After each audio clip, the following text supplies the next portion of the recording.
Ah!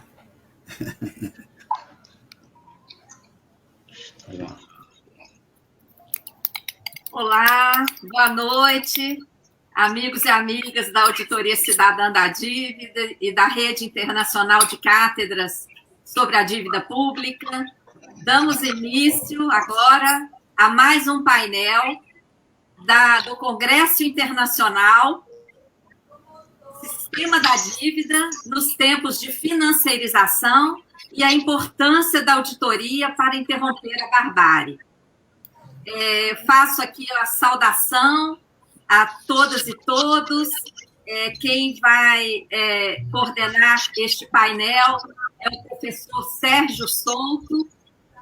Professor Sérgio Souto é mestre, doutor em comunicação pela Universidade Federal Fluminense, é professor de jornalismo da Universidade Estadual do Rio de Janeiro e jornalista, é membro do Laboratório de Estudos em Mídia e Esporte, LEME, da UERJ também. Antes de passar a palavra para o doutor Sérgio Souto, eu passo inicialmente para o professor Ramiro Chimures, porque tem sido uma honra para a Auditoria Cidadã da Dívida organizar esse evento juntamente com a Rede Internacional de Cátedras que ele coordena. Com a palavra, professor Ramiro.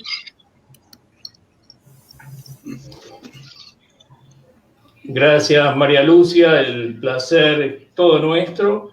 Realmente nos encontramos en este aniversario de los 20 años de la Auditoría Ciudadana de Brasil y los 5 años de nuestra red. Y realmente nos sentimos muy honrados y muy cuidados por la excelencia del trabajo que ha realizado durante 20 años la auditoría, y no podíamos estar ajenos, dos instituciones que son hermanas. Además de los afectos, resaltamos la excelencia de los panelistas y los abordajes de los temas. Así que muchas gracias, buen panel, y por favor que se conecten todos los amigos, porque es muy importante difundir qué es lo que está pasando con el sistema de la deuda, las privatizaciones y la conversión de la deuda del sector privado en deuda pública. Muchas gracias y paso la palabra al professor Sérgio Souto. Obrigado, Ramiro. Obrigado, Maria Lúcia. Eu queria começar aqui cumprimentando todos os internautas que prestigiam a Auditoria Cidadã da Dívida e a Rede Internacional de Cátedras, instituições e personalidades do Estúdio de la Deuda Pública, a RICDP. O tema desse painel é o sistema da dívida, as privatizações e a conversão de dívida do setor privado em dívida pública. Ouso dizer que, para muitas pessoas que só acompanham o noticiário pela mídia tradicional, será uma abordagem inédita, porque raramente, e bota raramente nisso, esse tema estará na pauta sequer para falar mal da mídia tradicional. Vamos contar aqui com a participação de 4 palestrantes, que vão fazer abordagens distintas do tema, uma abordagem transversal. Cada um vai ter um tempo aqui de 20 minutos, de a compreensão de todos para tentarmos cumprir esse tempo. Quando estiver acabando, faltando 2 minutos, nós que teríamos sido retirados da tela pelo nosso Vinícius aqui, que está dando suporte para o nosso seminário aqui o tempo todo, voltaremos, faltando 2 minutos, e eu farei um reforço para lembrar o panelista para que possa concluir seu raciocínio, tá? Antes de passar a palavra para o primeiro palestrante, eu peço a todos que estão nos assistindo para curtir o canal das entidades organizadoras, e lembro também que somente aqueles que se inscreveram no Congresso vão poder receber o certificado de participação e ter acesso às traduções dos textos enviados pelos palestrantes. Reforçando que curtir, compartilhar isso é fundamental para o reino que nós vivemos do algoritmo, né? Então, o primeiro palestrante vai ser o Alejandro Olmos Ganoa. O Alejandro é historiador, integrante do Programa Internacional sobre Democracia, Sociedade e Novas Economias da Universidade de Buenos Aires. Ele também é membro da Comissão de Dívida Externa do Grupo de Trabalho de Jurisprudência do Conselho Europeu de Investigações Sociais da América Latina, CEISAL. É membro do Conselho Acadêmico da Rebela, Revista Brasileira de Estudos Latino-Americanos, da Universidade Federal de Santa Catarina. E ele vai falar aqui sobre um antigo esqueleto nosso, que é o caso Brad, e a conversão de dívidas prescritas. Conforme eu falei, o Alejandro vai ter 20 minutos para falar e pode começar, Alejandro. Bem-vindo ao nosso seminário.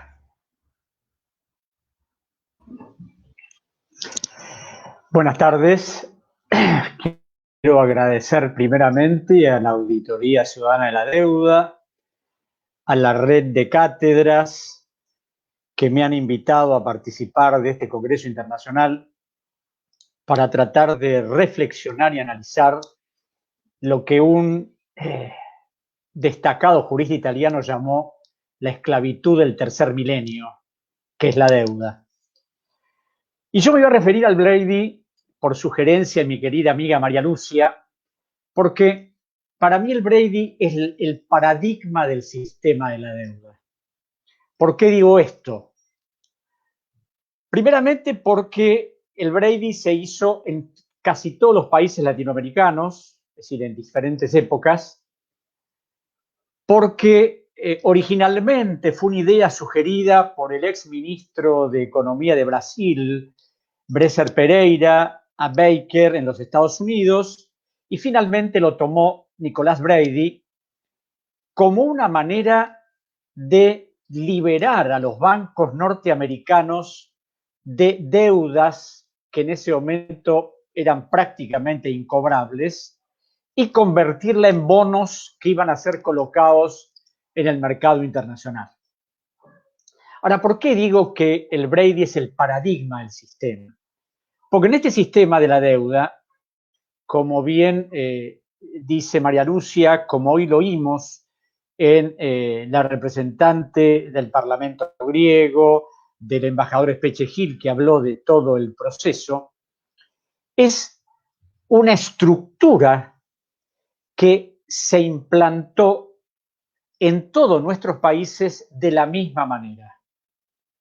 ¿Y cómo era esta manera? Yo siempre veo que hay varias teorías jurídicas, una de ellas es la que debería funcionar, que es la teoría de la autonomía de la voluntad, por la cual dos países negocian o un país negocia con sus acreedores libremente, sin imposiciones, para tratar de ver cómo arreglan sus cuentas. En el caso del Brady y todo lo que pasó antes y lo que pasó después, pero el Brady como una estructura perfecta, esto determinó que ese plan, redactado por dos de los principales bancos acreedores, el JP Morgan y el Citibank, fuera remitido a todos los países latinoamericanos sin posibilidad que se discutiera nada de lo que allí estaba planeado. Es decir, era un plan donde estaban redactados los bonos que se iban a emitir, las condiciones legales, las tasas de interés y además algo que repugna al ordenamiento jurídico. Los bancos redactaron las opiniones jurídicas de los procuradores del Estado, que son los abogados del Estado nacional, en el caso de la Argentina, del Ecuador, de Brasil, para que ellos se limitaran a firmar lo que los bancos querían. Yo creo que es la primera vez en la historia económica de nuestros países que los abogados de los estados nacionales, en vez de analizar un contrato, se limitan a firmar lo que le han mandado los bancos del exterior. Es decir, esos procuradores se convierten de alguna manera en abogados de los bancos. Y en esta estructura perfecta, y digo perfecta para beneficio de los acreedores, es porque además de toda esa línea argumental de contratos, de disposiciones, de bonos, de dictámenes jurídicos de los asesores de los bancos centrales, de los procuradores, hubo una participación fundamental de los tres principales organismos multilaterales, el Fondo Monetario Internacional, el Banco Mundial y el Banco Interamericano de Desarrollo, porque para acceder al Plan Brady había que comprar bonos cupón cero del Tesoro de los Estados Unidos y eso costaba mucho dinero y estas tres instituciones facilitaron el dinero para comprarlas junto con el Exim Bank de Japón. Por otro lado, el Brady, que suponía un descuento del 25% sobre el valor nominal de los títulos, tampoco era beneficioso, porque esos títulos valían entre el 18 y el 22% en el mercado internacional. Es decir, que sobre un valor nominal de 100 había un descuento del 25, pero a los acreedores eso les había costado 18, 19, 20 o 22. Eso es un aspecto. El otro aspecto es la participación de estos organismos multilaterales que no se limitaron a prestar el dinero. En cartas confidenciales que yo encontré en la Argentina y también vimos en el Ecuador, estos tres organismos solicitaron la colaboración y el apoyo de la comunidad financiera internacional a los efectos de que el plan funcionara, haciéndoles notar que los gobiernos se habían comprometido a privatizar los sistemas jubilatorios, a modificar las leyes laborales y a privatizar todas las empresas públicas. En el caso de la Argentina, el caso más emblemático fue la privatización de yacimientos petrolíferos fiscales, que era la empresa más importante del país y que durante años había sido la que más había recaudado para el dinero público. Estos organismos hicieron ese planteo con el único propósito de defender los intereses privados, porque más allá de las normas que tienen, la realidad, la Argentina firmó 28 acuerdos con el fondo, ahora está por firmar otro, el Ecuador firmó también otra cantidad de acuerdos, y siempre esos acuerdos han estado destinados a defender el interés privado. Y acá hay un hecho realmente significativo de lo que representa el fondo, porque claro, se lo critica mucho por sus políticas, por sus condicionamientos, porque siempre ante un préstamo establece una serie de ajustes estructurales, pero generalmente se ignora toda la estructura del fondo y la cobertura que tiene. Porque es inadmisible que el Fondo Monetario tenga más inmunidades que un país soberano. Es decir, cualquiera de nuestros países ante un conflicto con otro país puede recurrir a la Corte Internacional de Justicia de La Haya. En el caso del fondo, eso es absolutamente imposible porque el fondo tiene inmunidad ante cualquier tribunal de cualquier parte del mundo. Son inmunes a cualquier acción sus directores, sus gobernadores, sus operadores. Es decir, el fondo puede lesionar, puede dañar a cualquier país y ningún país puede cuestionar al fondo en ningún tribunal. Y si bien estas inmunidades que están establecidas en su Carta Constitutiva se las dio el propio fondo, la Convención de Inmunidades y Privilegios de Organismos Internacionales de las Naciones Unidas ratificó esas inmunidades. Es decir, que el fondo tiene toda la cobertura para seguir haciendo lo que ha hecho siempre y nadie puede cuestionarlo. Por eso, una de las cosas importantes que tiene que ver con las auditorías es poner en descubierto estos mecanismos y tratar de que esta estructura deba cambiar porque no puede seguir así. No es posible que los 194 países que componen el fondo no hayan querido nunca cambiar esa estructura y que siempre el fondo esté liberado de cualquier responsabilidad de lo que haga y de lo que ocasione. Ahora, en el caso del Ecuador, se dio una circunstancia notable porque los préstamos siempre se refinanciaban permanentemente. En un momento determinado, el Ecuador dejó de pagar su deuda en 1986. Y en 1992, después de 6 años, María Lucia encontró este documento en los archivos del Banco Central del Ecuador, como los acreedores se dieron cuenta que habían pasado 6 años, que desde el punto de vista jurídico de lo que establecen las leyes de Nueva York, la deuda estaba prescripta, no podía ejecutarse. Es decir, no es que fue un descuido, porque sabían que siempre el Ecuador refinanciaba las deudas, que nadie iba a cuestionar eso. Entonces, intimaron al gobierno a que pusiera de nuevo en valor esa deuda. Y es así que en una serie de actos francamente ilegales, el ministro de Finanzas del Ecuador, la gerente del Banco Central y la cónsul del Ecuador en Nueva York firmaron un tooling agreement por el cual el Ecuador renunció a sus derechos de prescripción para poder entrar al Plan Brady. Porque si no, no hubiera podido, ya que la deuda era inexistente. Es decir, ustedes verán cómo opera el sistema financiero con la cobertura de los organismos multilaterales y con toda una estructura legal que los favorece. Porque esta es una de las cosas que yo me he ocupado específicamente y muestra esta perfección con la que opera.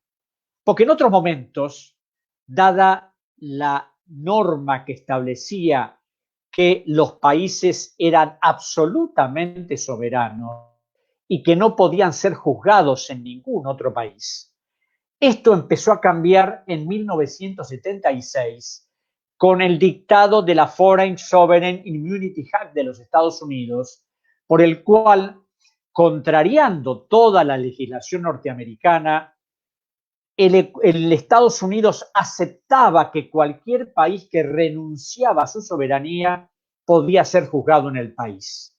Esto lo hizo Gran Bretaña 2 años después con la State Immunity Act, y a partir de ahí varios países empezaron a modificar su legislación y aquí se estableció un nuevo paradigma legal.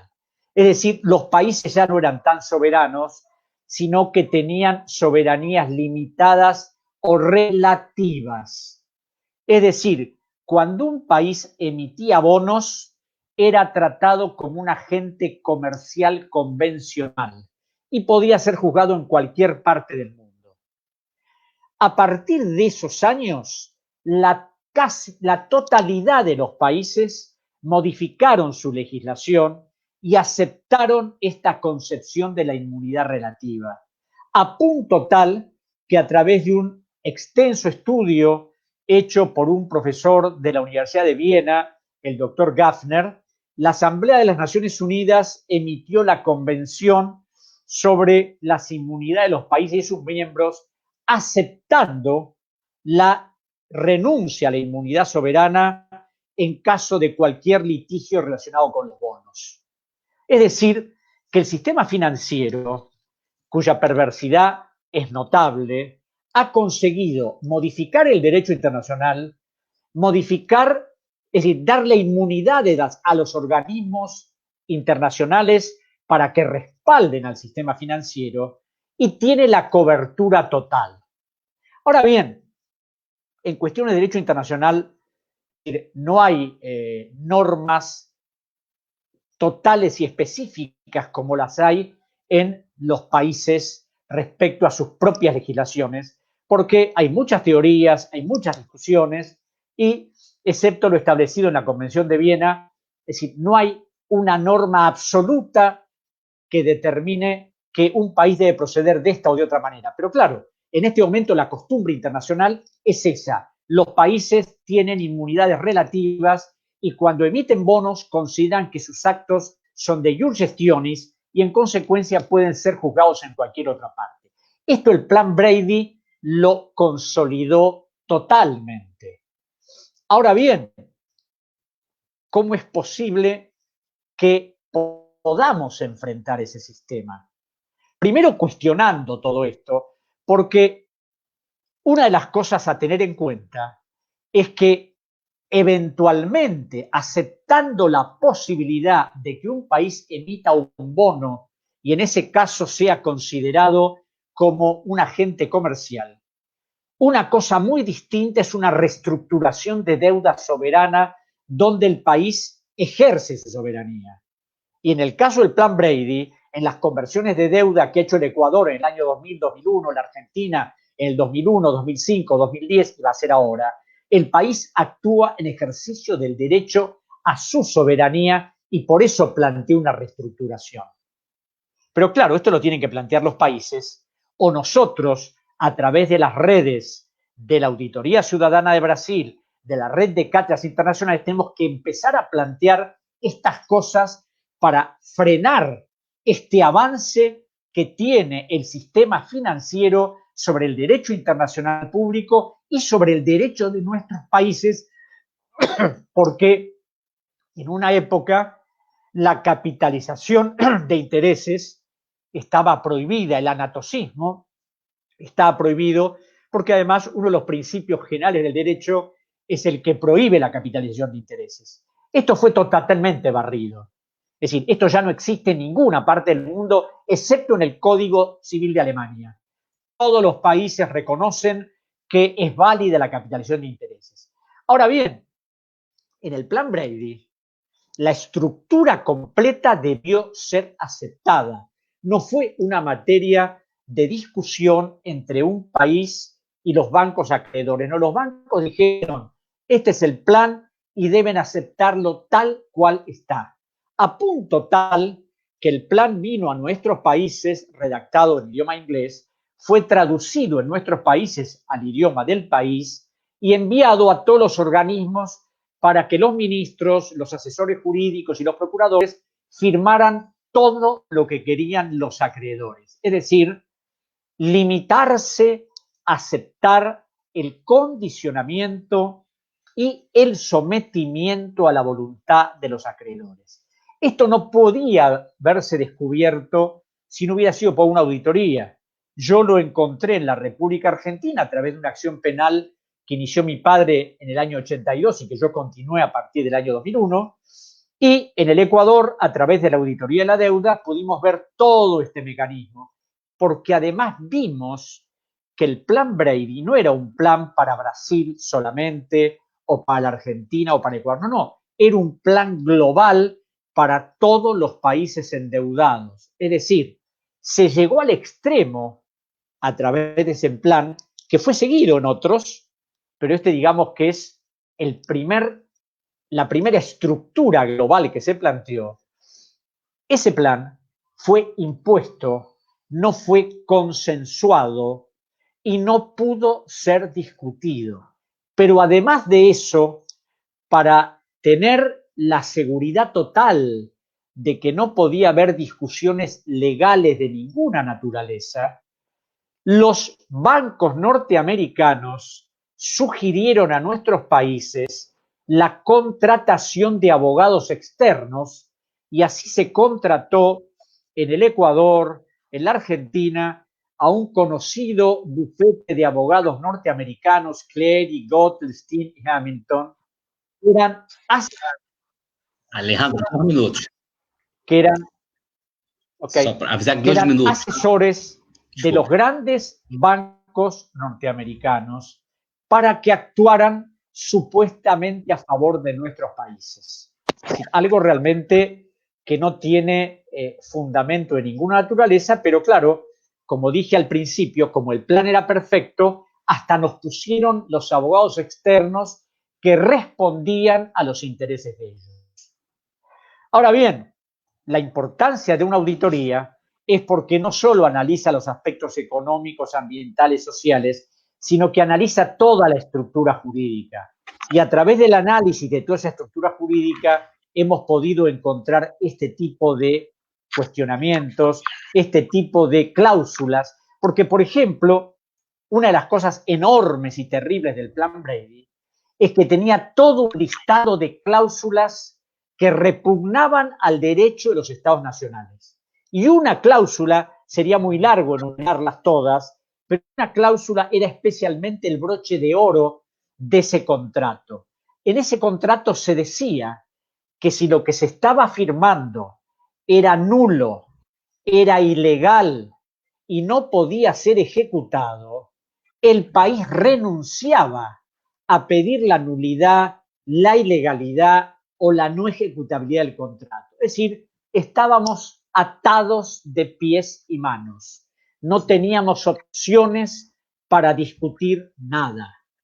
Por eso yo hablo de que el Brady es el paradigma del sistema de la deuda, porque a partir de ahí se instrumentó todo un proceso que fue exactamente igual. Se modificó el derecho internacional y todo esto ha sido aceptado por todos los países de la naturaleza ideológica que fuera.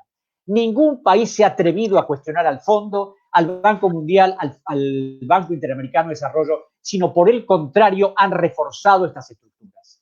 Bueno, hasta aquí llegué, les agradezco mucho la invitación y espero que sigamos reflexionando sobre estas cosas extremadamente graves y perjudiciales para nuestro país. Bom, em primeiro lugar, queria agradecer a intervenção do Alejandro, trouxe recuperação de fatos históricos e jogou novas luzes. Eu queria fazer duas observações bem breves. Uma é o seguinte, é que havia duas diferenças na época do Brasil para a Argentina nessa época. É que nós não tínhamos ainda o nosso Carlos Menem, e nessa época a política ainda não era um subproduto da economia. Mas como pontuou bem o Alejandro, como é um paradigma que não era exclusivo de um país, não foi imposto exclusivamente a um país, na sequência nós passamos a ter não um Carlos Mendes, mas a sequência de Carlos Mendes, e a Argentina teve seu Macri. Todos eles agora com um novo paradigma que é o econômico se impondo ao político, e o político sendo mero carimbador dos interesses econômicos. E a segunda questão, só breve para pensar o poder judiciário, que se vê tão autônomo e descolado do conjunto de poderes. A exposição também alerta que com a arbitragem internacional, que os países renunciam à sua soberania, pode ser que em algum momento também o judiciário se torne um poder supérfluo, não só aos olhos dos patrões externos, como a da sociedade brasileira. Bom, vamos chamar agora para conversar agora com José Menezes Gomes.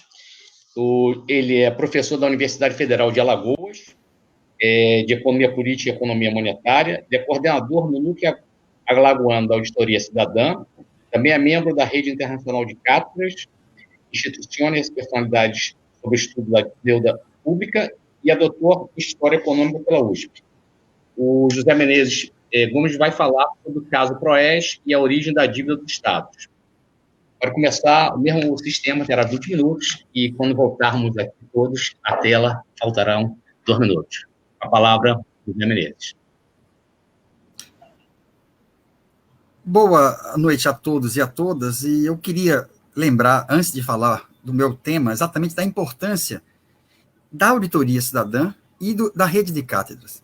Ontem, eu participei de uma banca de mestrado em política social lá da UFMT, e tive a oportunidade de participar de um estudo muito importante sobre a dívida do Estado de Mato Grosso, e isso só é possível porque existe o movimento Auditoria Cidadã. Por quê? É o movimento que nos permite trabalhar a parte acadêmica, mas também essa dissertação de mestrado ela vai municiar em muito a luta política pelos direitos sociais em Mato Grosso. Então, eu queria primeiro fazer esse registro. O outro é lembrar lá do Haiti, com Ramiro lembra bem, quando surgiu essa ideia lá no Haiti, e agora nós estamos vendo exatamente a importância, a grande contribuição da rede de cátedras que nos permite conectar os vários movimentos. E o principal, juntar a academia com o movimento político. Ou seja, a nossa intenção como rede de cátedras e como auditoria cidadã não é apenas fazer auditoria, mas é fazer esse pacote, porque esse pacote é um grande instrumento que facilita dialogar com a classe trabalhadora. Bom, eu vou primeiro fazer a seguinte pergunta: por que os Estados nacionais se converteram nos principais tomadores de empréstimos dos agentes privados? Isso é importantíssimo, porque se nós formos observar, desde o início do século, os Estados nacionais, e Bukharin tratou muito bem disso no livro La Economia Política del Rentista, os Estados nacionais passaram a ser os grandes tomadores de empréstimo dos bancos privados. E eu vou tratar desse aspecto, depois eu vou falar da experiência, da dívida dos estados, que eu concluí há 2 anos atrás com os alunos de Santana do Ipanema, do curso de Economia, uma pesquisa sobre a dívida dos estados de 48 até 2001. De certa forma, eu percorri o mesmo caminho que Maria Lúcia já tinha feito naquele livro, mas foi fundamental porque nós passamos a levar esse debate para as salas de aula. Então, e a outra coisa é sobre o levantamento que eu tenho agora, sobre o impacto da privatização dos bancos estaduais nas dívidas atuais dos estados e como isso compromete as políticas públicas. Mas eu antes vou voltar, eu acabei de fazer um texto que eu vou começar por ele exatamente. Olha só, quando falamos da origem da dívida dos estados, temos inicialmente que responder a uma pergunta, a uma questão fundamental. Por que os estados nacionais, as unidades federativas, se tornaram tomadores de empréstimos junto aos bancos privados, mesmo junto às instituições multilaterais? A resposta a esta questão nos remete a algo muito mais complexo. Ou seja, nos remete ao processo de acumulação de capital e os impasses da acumulação de capital. Por quê? Porque, normalmente, no processo de reprodução do capital, o destino da mais-valia seria o quê? Seria adquirir capital constante, capital variável, seria elevar a capacidade produtiva, aumentar o PIB. Os bancos, originalmente, eles tinham um papel fundamental, que era o quê? Centralizar capitais de espécie dos vários setores e colocar à disposição do setor privado capital, dinheiro, para auxiliar o processo de produção. E isto aqui é fundamental, porque isto aqui demarca um momento do desenvolvimento do capitalismo. Aqui nós estamos falando da fase concorrencial, aqui nós estamos falando ainda de uma etapa de capitalismo com base industrial, propriamente. Mas aí que está.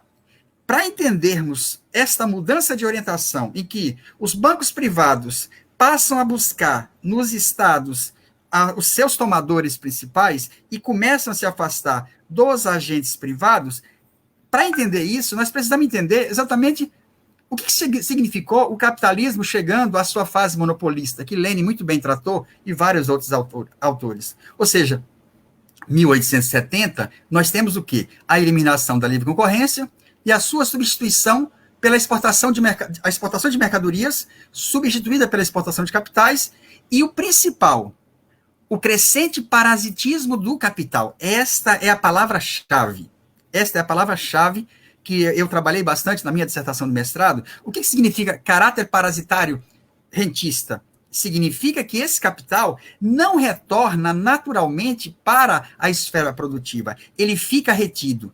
E Lenin dizia que esse distanciamento do capital da atividade produtiva levava ao distanciamento dos capitalistas industriais da produção. Então, o que significa? Significa que, nesse momento, as contradições do capitalismo são cada vez mais agudas e aqui começa a exportação de capitais. E aí eu tenho que fazer a seguinte reflexão. Primeiro, por que os estados nacionais, principalmente os subdesenvolvidos, se endividam? Eita, eu esqueci uma coisa muito importante. Os estados nacionais se endividaram para dar espaço ao desenvolvimento do capitalismo. Marx elaborou, no capítulo da acumulação primitiva, ele falava exatamente isso. A dívida pública é o mecanismo de fabricar fabricantes. A dívida pública é aquela que possibilita não só isso, mas também criar as condições de infraestrutura para a acumulação privada.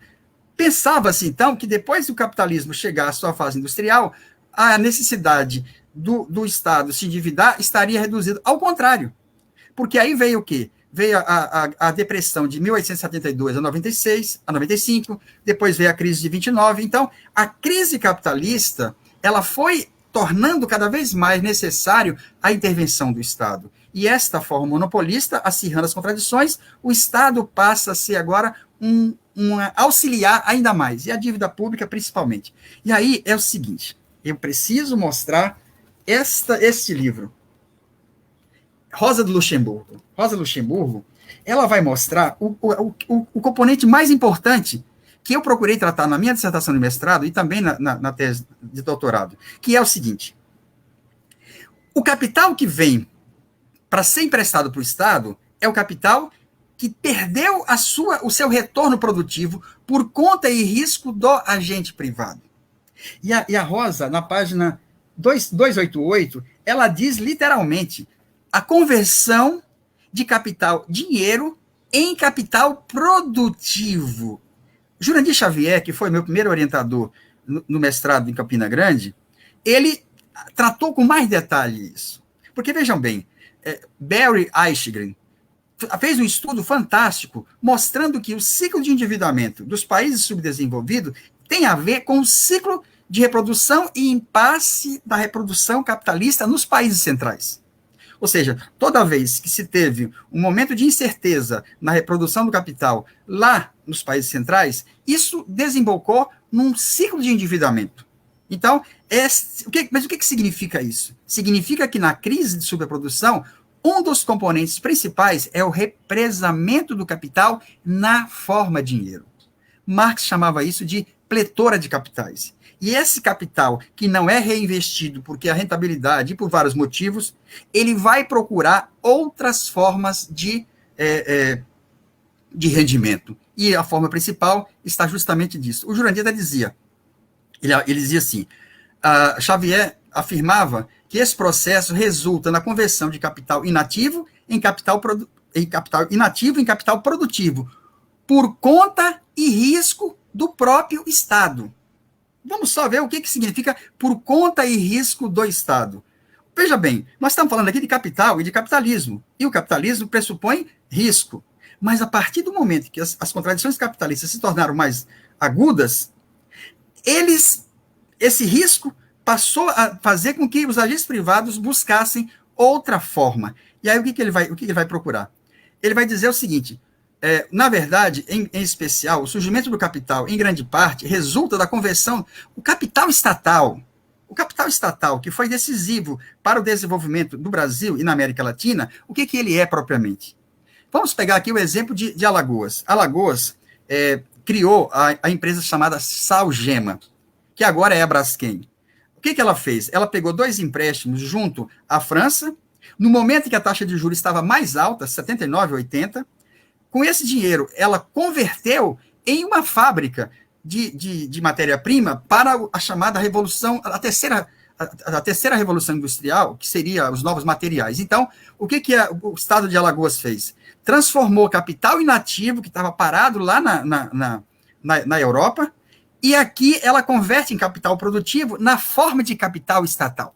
Veja bem, é esse o componente fundamental para eu discutir lá na frente o que foram os bancos estatais e qual o papel que eles tiveram. Ou seja, quando a Salgema começaria a dar receita, e o Estado sendo o principal acionista, eles privatizaram a Salgema, depois ela virou Braskem, e depois ela teve incentivo fiscal, ou seja, este fato mostra muito bem como é que se deu o processo. Ou seja, a conversão de capital inativo parasitário em capital produtivo, e qual foi o risco do Estado?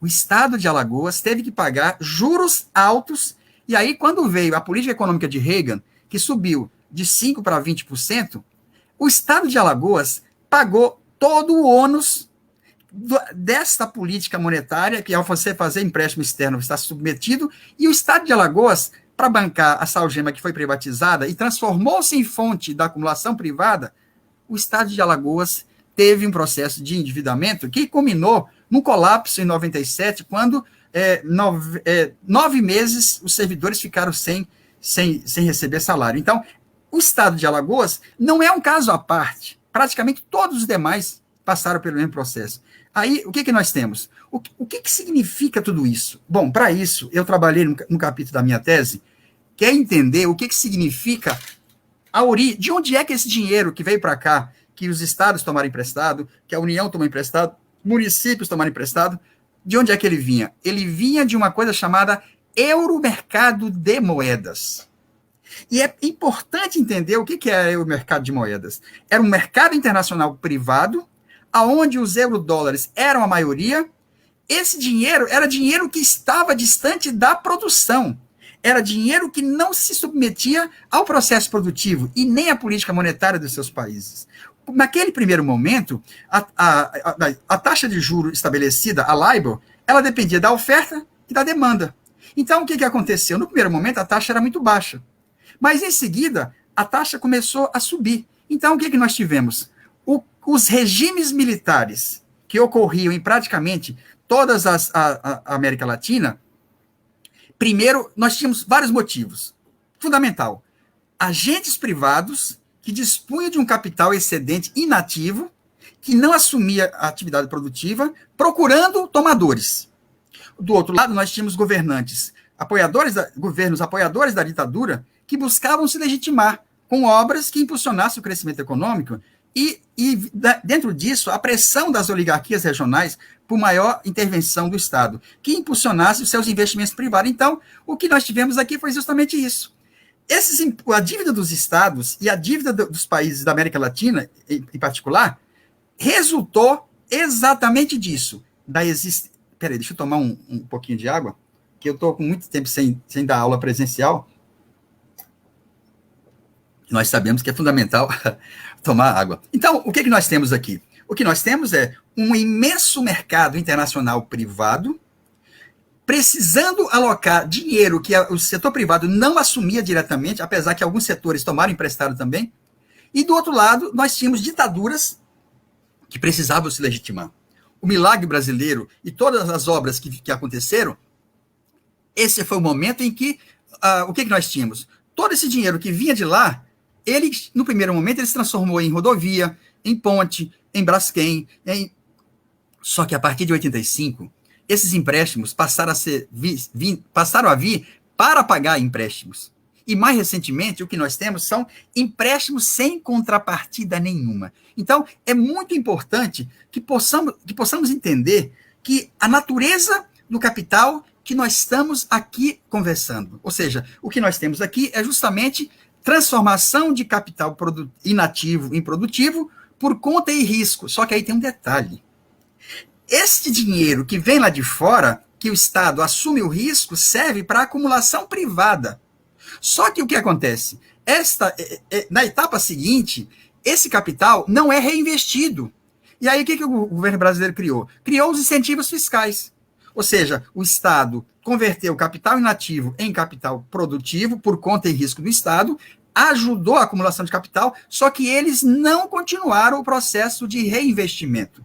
Aí surgiram o FINO, surgiram os subsídios, incentivos, que funcionaram como mecanismo de fazer com que, na hora desses agentes privados que se enriqueceram com os empréstimos e o dinheiro público, na hora deles pagarem imposto, eles não pagavam imposto, porque eles tinham renúncia fiscal. Então, o que nós temos aqui? Esse modelo de desenvolvimento, ele vai levar ao Estado a crescente endividamento, porque cada vez mais que a taxa de juros subiu nos Estados Unidos, todo o impacto se deu exatamente sobre as demais despesas sociais. E aí todos aqueles que ficaram à margem dos bancos estaduais, dos empréstimos e tudo mais, todos eles ficaram de fora também no momento das políticas públicas. Então, eu vou agora pegar aqui o outro artigo, porque agora, o que eu vou fazer? Cadê? Tá aqui.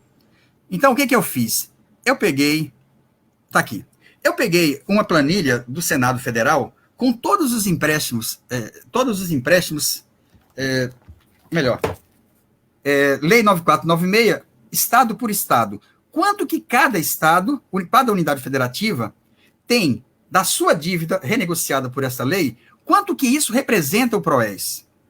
E aqui é o clássico, mas eu esqueci de falar de uma coisa que é fundamental nesse tema, que foi a conversão de dívida externa privada. Quando a taxa de juros subiu nos Estados Unidos, ela subiu também em Londres. E aí o que aconteceu? Os agentes privados que tinham tomado dinheiro emprestado, eles não assumiram a responsabilidade. E aí o Banco Central assumiu, estatizando parte da dívida externa privada, que se converteu em dívida pública. Isso a gente não pode esquecer. Porque hoje nós estamos vendo a Federação da Indústria, a Federação do Comércio, todos eles fazendo campanha a favor da reforma administrativa. Mas eles se esquecem que, naquele momento, e mais à frente, o Estado bancou o ônus de estatizar, ou o ônus da política monetária dos Estados Unidos. Então, agora eu vou fazer o quê? O que eu quero dizer é o seguinte, aqui, essa dívida externa, ela foi progressivamente transformada em dívida interna. E quando começa o Plano Real, aí foi exatamente o que exigiu tudo isso. Mas, a partir de 97, quando os estados entraram em colapso, o que aconteceu? Foi criada a Lei 9496 de 97. E esta Lei 9496 de 97, ela exigiu a privatização de todas as estatais. E aqui tem uma coisa muito importante com o que eu falei lá anteriormente.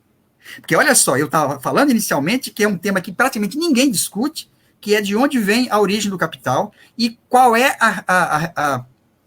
o que significa capital inativo. Pois bem, quando começa o processo de privatização das empresas estatais, o que nós tivemos foi justamente os agentes privados que detinham esses títulos, que eram títulos de riqueza fictícia, eles se materializaram. O processo de privatização é como se fosse a recompensa final. Aqueles fantasmas, riqueza fictícia circulando pelo país, ela se materializa na forma de empresas estatais, compradas de forma subavaliada, com dinheiro do BNDES, e uma grande parte sequer pagaram. Então, isso é muito importante. Ou seja, o processo de privatização que vai ocorrer é o processo em que a riqueza fictícia que os agentes privados acumularam, enquanto eles emprestavam dinheiro para o Estado e o Estado pagava juros, eles vão depois comprar esses títulos e se apropriar de patrimônio estatal, como hoje ainda acontece. Aqui em Alagoas, ano passado, a CEAL, a nossa empresa de energia, foi vendida por 50 mil reais para o banqueiro Lehman. E em seguida, agora em abril, o BNDES liberou 510 milhões para essa empresa de energia, que praticamente todo dia tem um apagão. Se por um acaso cair aqui, foi o fruto do apagão. Então, nós vamos focar agora nessa questão. E nós temos aqui um exemplo bem claro. Vamos pegar aqui estado por estado. Olha só. José, 2 minutos, tá? 2 minutos? Para te avisar. Eu vou chegar lá. O estado do Acre renegociou sua dívida por mais 20 anos. E dessa dívida do Acre, 93% é derivada do Banco do Acre. Alagoas, 35% é derivada do Banco do Acre. No caso de Alagoas, nós temos uma CPI do Produban. Aqui ficou provado que todas as dívidas que levaram à quebra do Produban foi feita pelos usineiros. Ou seja, os usineiros eram aqueles que pegaram dinheiro emprestado no Banco do Estado, não pagaram, e não pagando, o Estado assumiu um compromisso junto ao Tesouro Nacional e depois foi exigido as privatizações. No caso de Alagoas, do Amazonas, 100% da dívida renegociada é derivada do BEA. O Baneb, na Bahia, 72%. O Banco do Ceará, 100%. Do Espírito Santo, 41%. Em Goiás, 9,5%. O Banco do Estado do Maranhão, onde eu morei, 70% da dívida atual do Maranhão deriva do Banco do Bem, que foi privatizado e foi entregue ao Bradesco. E aí é muito importante isso. Essas dívidas aqui, e isso é o que eu estou colocando para todos os núcleos fazerem esse movimento, porque aonde nós já fizemos, nós sabemos que a dívida dos bancos estaduais nada mais é do que dívida privada convertida em dívida pública. O que significa isso? As burguesias locais, regionais, se financiaram nos bancos estatais e hoje, através do Congresso Nacional, possivelmente, os deputados e senadores que hoje estão votando a favor de todos os direitos nossos serem retirados, são aqueles que foram beneficiados. Mas deixa eu só continuar aqui, porque aqui tem uma coisa bem escandalosa. O Banco do Estado do Paraná, Banestado, 92% da dívida atual é derivada daquele banco que fez aquele escândalo. E olha, eu estou comparando isso aqui com o orçamento das universidades estaduais. Eu estou comparando isso aqui com as políticas sociais que deixam de ser praticadas. O Baner, Rondônia, 53%, o BESC, 59%. Bom, em síntese, o que eu quero dizer, para finalizar, é que é fundamental nesse momento, o Ramiro Shimura já havia colocado a importância disso, que nós temos que começar a aprofundar o estudo jurídico do que significa dívidas privadas convertidas em dívidas públicas e o comprometimento das políticas sociais. Ou seja, a auditoria cidadã e a rede de cátedras têm um papel decisivo porque nós precisamos levar isso aqui para os movimentos sociais. Porque o que significou isso aqui? Ajuste fiscal. Isso aqui significou a privatização de todos os serviços. E para finalizar, eu queria fechar com eu estou usando um conceito que é Estado gestor da barbárie. E eu diria, o Estado gestor da barbárie é aquele que cobra imposto de pobre, faz renúncia fiscal para rico, toma dinheiro emprestado dos bancos privados, empresta aos bancos privados, privatiza tudo e quer a reforma administrativa como forma de liquidar o serviço público. Então, eu estou fechando esse artigo aqui exatamente dizendo o seguinte: não troque a dívida privada junto aos bancos estatais das burguesias regionais pelas universidades públicas. Não troque a dívida privada dos bancos estatais, feito pela burguesia, pelo SUS. Não troque, em hipótese alguma, todas essas dívidas contraídas para financiar a burguesia regional, que destrói os nossos direitos. Então, eu encerro colocando a importância desse tema ser retomado com máxima urgência, que todos os núcleos façam esse levantamento, porque aqui nós temos, como disse o Ramiro, a possibilidade de um questionamento muito profundo, porque nós sabemos que o que daria legalidade a uma dívida é uma contrapartida social. Então, para encerrar, eu agradeço essa oportunidade desses 20 anos da Auditoria Cidadã, 5 anos da Rede de Cátedras, porque esta é a forma que nós precisamos virar o jogo. Para virar o jogo, nós temos que ter informação, criar uma linguagem, comunicar com a nossa base social, porque esta sim ficou à margem do processo de enriquecimento privado de um lado e empobrecimento social do outro. Muito obrigado.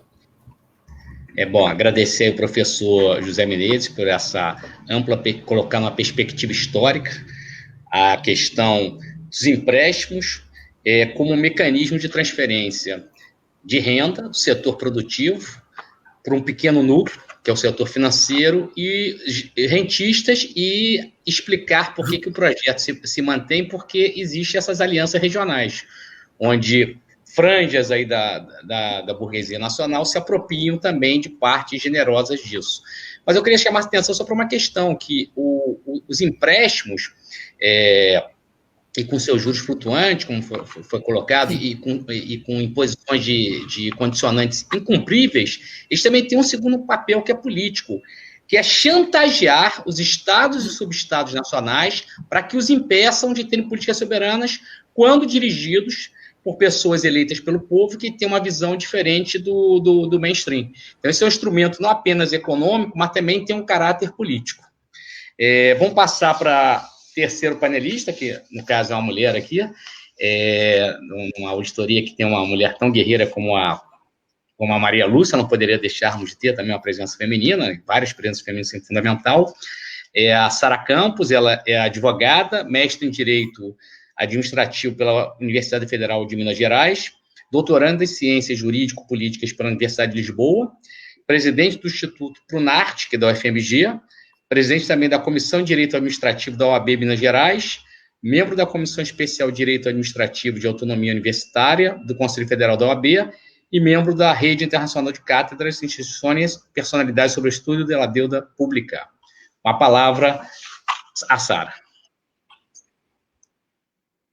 Boa noite a todos e a todas. Agradeço imensamente o convite da Auditoria Cidadã da Dívida e da Rede de Cátedras para participar hoje desse congresso internacional que discute temas tão relevantes para a sociedade em um momento em que os recursos públicos são tão importantes para o enfrentamento dessa pandemia que assola a comunidade mundial com tantas mortes, com tanta dificuldade econômica, né? É hora de virar o jogo e é hora de assegurar cada vez mais políticas públicas que garantam vida digna para as nossas comunidades, né? A manutenção do emprego e da renda das famílias e, claro, a atividade econômica das empresas produtivas que promovem realmente o desenvolvimento econômico.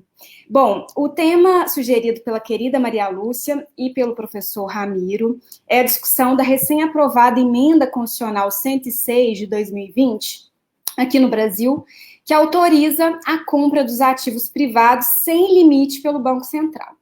Né? O Congresso Nacional Brasileiro aprovou essa emenda constitucional em meio à pandemia, e ela tramitou, na época, sob a denominação de PEC do Orçamento de Guerra.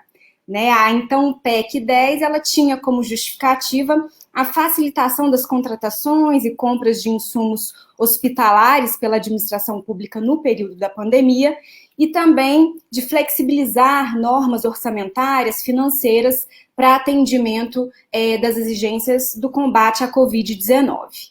No entanto, essa emenda constitucional introduziu profundas alterações no desenho constitucional do país, né, revelando mais um episódio que, como nos ensina o nosso professor Ramiro, que configura a verdadeira colonização do direito pelas forças financeiras.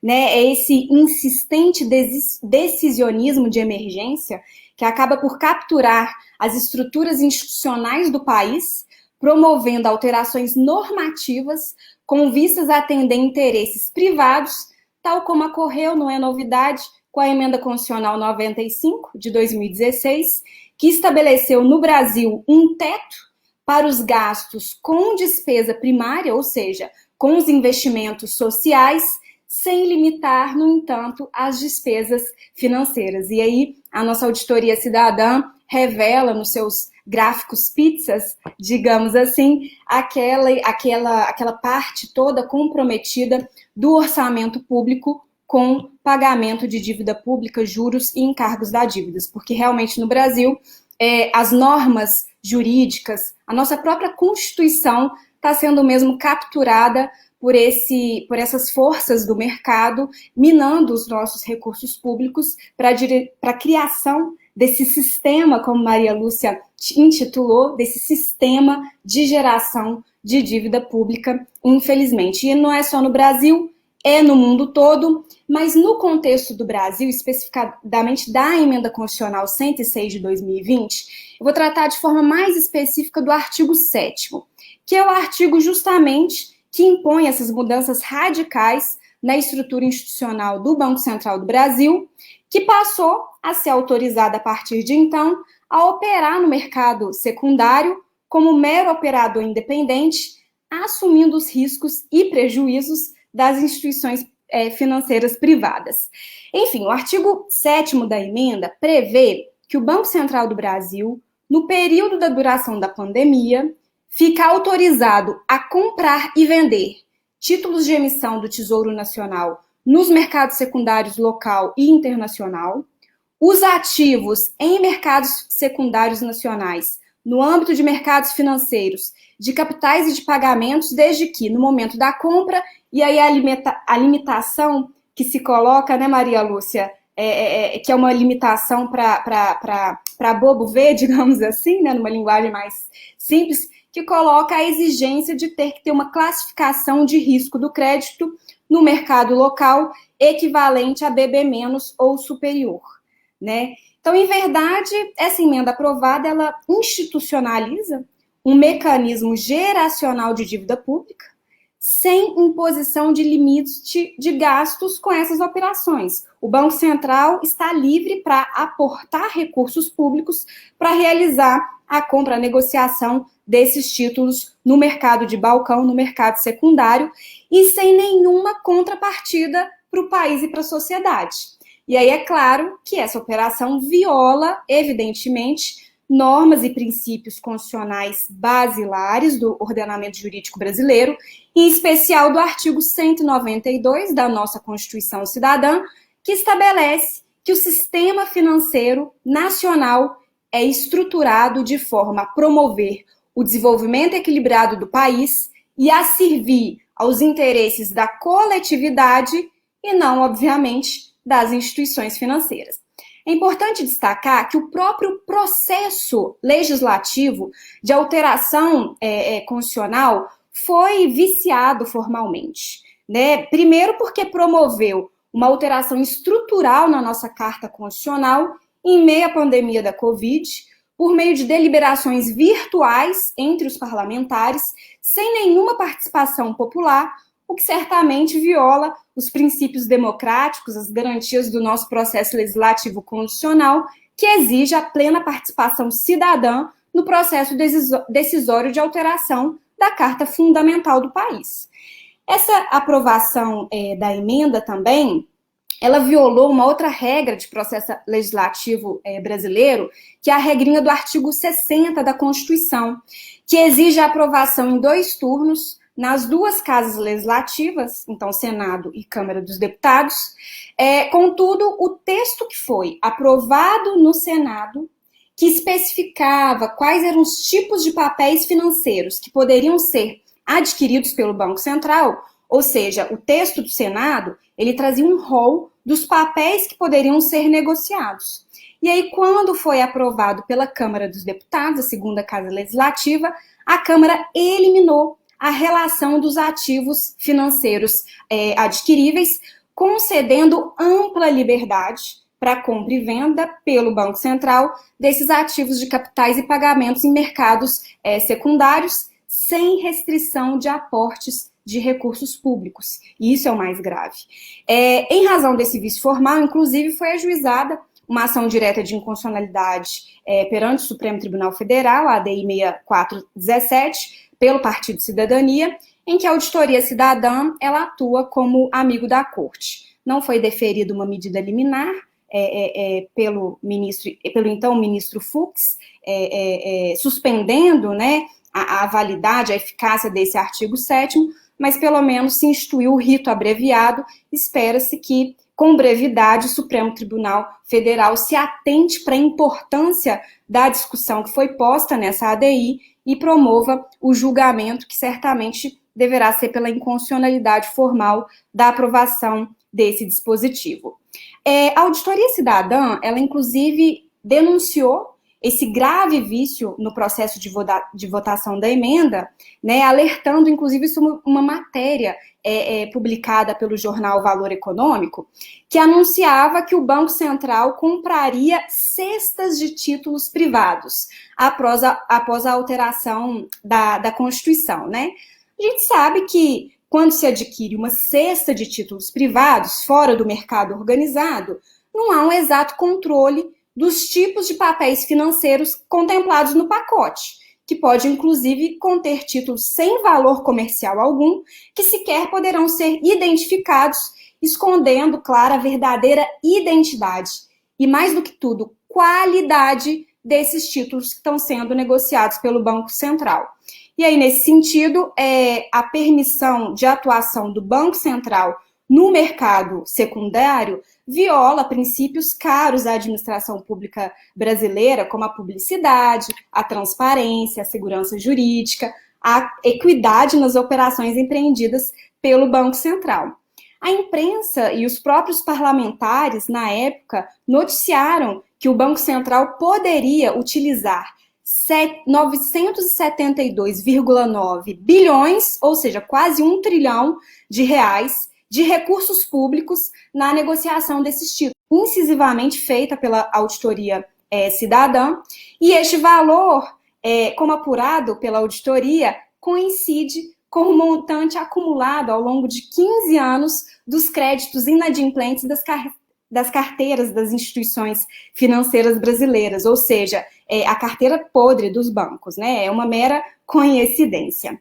É importante destacar também que essa operação autorizada pelo Congresso Nacional não se refere à atuação de um investidor privado que assume os riscos da sua negociação, mas estamos falando do Banco Central do Brasil, que, tendo prejuízos, vai arcá-los com valores provenientes do Tesouro Nacional por força legal, né? O artigo 7º, parágrafo 1º da Lei de Responsabilidade Fiscal é expresso em dizer que esses valores serão arcados pelos cofres públicos. Então, nesse sentido, com a abertura dessa possibilidade de compra dos papéis pelo Banco Central no mercado secundário, uma eventual transação mal sucedida irá comprometer efetivamente o orçamento público, né, incorrendo, inclusive, em despesa obrigatória para os próximos exercícios financeiros e, consequentemente, provocando aí impactos no endividamento público brasileiro. Na primeira versão da PEC 10, votada na Câmara, inclusive existia uma referência em que pelo menos 25% dos recursos seriam aportados pelo Tesouro Nacional no ato da compra. Mas quando da votação do substitutivo no Senado Federal, foi suprimida essa limitação, e aí 100% da operação recairá mesmo sobre os sobre os cofres públicos em função dessa determinação legal da Lei de Responsabilidade Fiscal. Enfim, essa operação permitida de compra e venda de títulos de papéis financeiros no mercado secundário pelo Banco Central Brasileiro, ela viola, inclusive, uma regra clara do artigo 113 do Ato das Disposições Constitucionais Transitórias, que diz que tem que ter uma estimativa de impacto financeiro e orçamentário para a realização desse tipo de operações.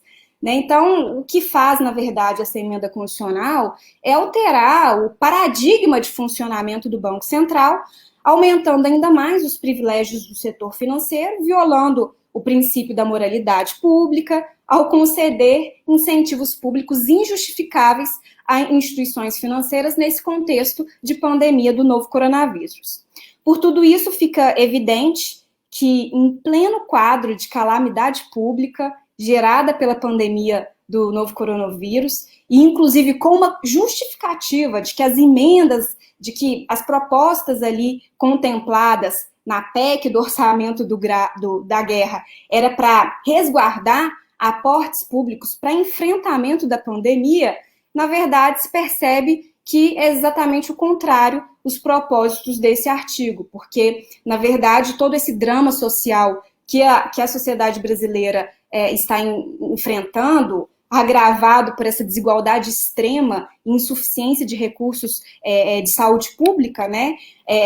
Ainda bem que o SUS, né, o modelo de prestação de saúde pública no Brasil, baseado no acesso integral e universal de toda a população ao sistema de saúde público, ele está garantindo a contenção, de certa forma, apesar de não ter uma política central do governo federal de enfrentamento dessa pandemia, as estruturas constitucionais que garantem o acesso universal à saúde pelos brasileiros ainda estão, bem ou mal, sustentando aí o enfrentamento dessa pandemia. Porque se dependesse de aportes orçamentários da União e de recursos públicos para esse combate, provavelmente as mortes no Brasil estariam muito mais alarmadas. Então, o que se, até já caminhando quase para a conclusão, é que essas permissões todas instituídas nesse artigo 7º da emenda constitucional 106, sem os devidos cuidados, né, relacionados à transparência, em relação aos papéis que serão negociados, e inclusive aos beneficiários da operação, permitindo aí a compra dessas cestas de títulos, né, sem limite de valor, sem apresentação do estudo do impacto financeiro e orçamentário, sem apresentação de justificação ou motivação minimamente plausível para a realização dessas operações, provocará, ao final, grave prejuízo às contas públicas e aumento significativo do endividamento público brasileiro, às custas de toda a sociedade brasileira, configurando, sem sombra de dúvidas, verdadeira fraude à Constituição.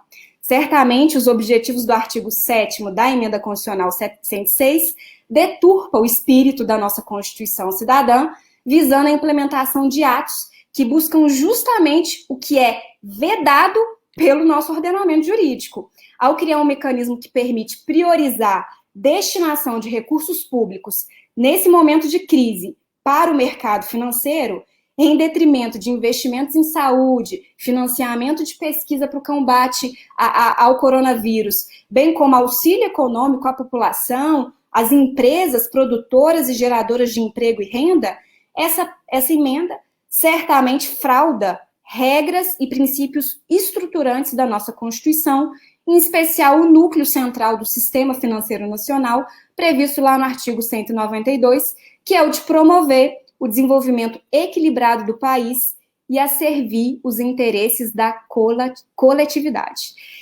Embora aparentemente haja uma licitude formal, aí o colonialismo do direito, né, Ramiro, no ato de aprovação dessa emenda constitucional emergencial para permitir uma suposta maior liquidez no mercado, apesar de todas as injeções de liquidez que foram aprovadas logo em março de 2020, Maria Lúcia, a auditoria bem pontuou isso, supostamente priorizando, né, a aquisição de ativos emitidos por micro, pequenas e médias empresas, quando a gente sabe que, na verdade, para atuar nesse mercado secundário, somente os grandes bancos, as grandes instituições financeiras é que poderão negociar esse tipo de ativos. Na verdade, o que está a fazer é verdadeira fraude aos objetivos constitucionais aprovados lá pela nossa Constituição Cidadã de 88.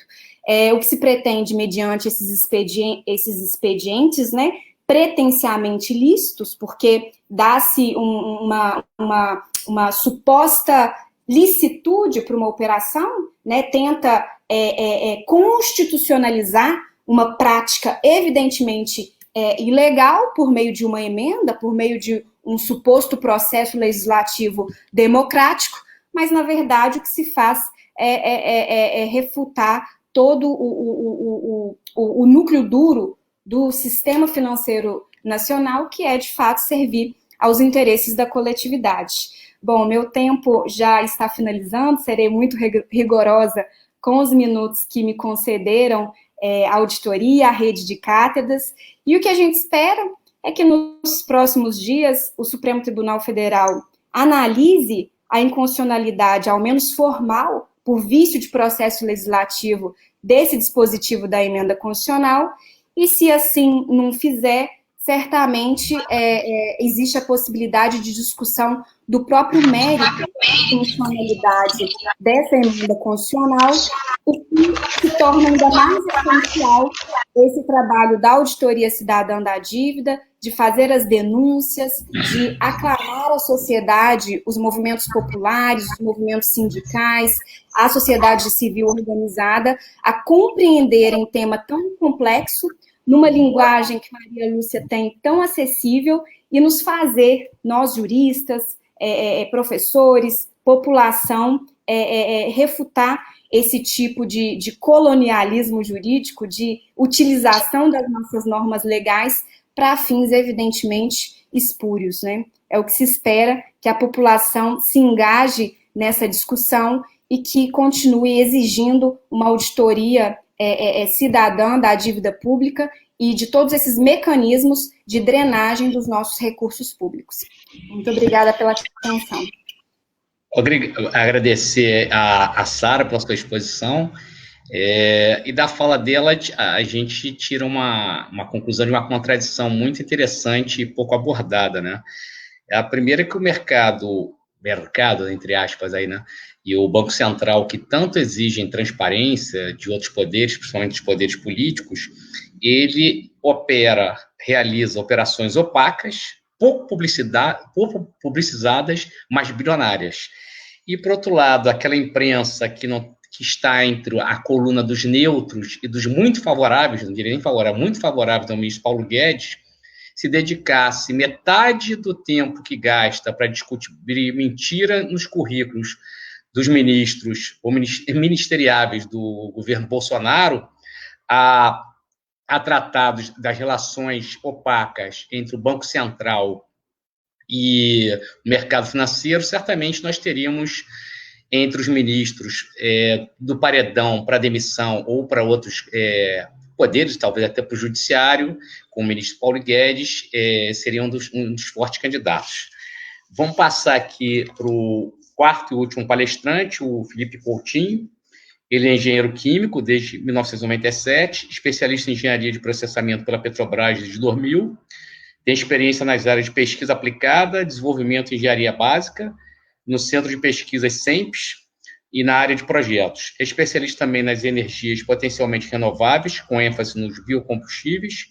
Ele é engenheiro de processamento sênior e também presidente da Associação de Engenheiros da Petrobras, hoje uma das empresas que sofre maior ataques desse governo, e também do jornalismo econômico. Com a palavra, o Felipe, temos 20 minutos aí, Felipe. Obrigado, quero agradecer ao convite, agradecer a Maria Lúcia, toda a equipe da Auditoria Cidadã da Dívida, que é um trabalho importantíssimo, que eu admiro, acompanho e apoio no limite das minhas possibilidades, né, das nossas possibilidades.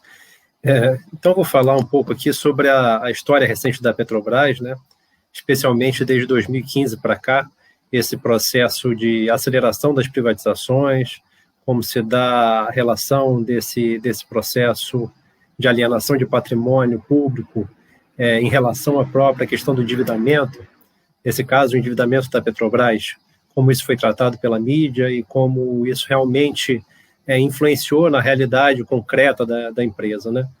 Eu estimo que, desde 2015, foram privatizados cerca de 40 bilhões de dólares em ativos da Petrobras.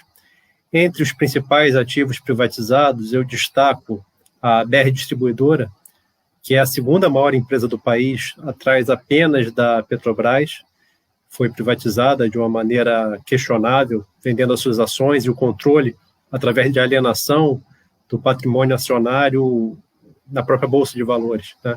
A privatização das malhas de gasodutos, que foi um investimento multibilionário que durou décadas para ser feito e que está associado ao desenvolvimento de mercado no Brasil inteiro, mercado de gás natural em substituição ao óleo combustível, né? Foram privatizadas 2 subsidiárias integrais da Petrobras, a Nova Transportadora do Sudeste, a NTS, e a Transportadora Associada de Gás, que é a TAG. Essas 2 empresas, assim como a BR Distribuidora, são um relógio em termos de geração de caixa.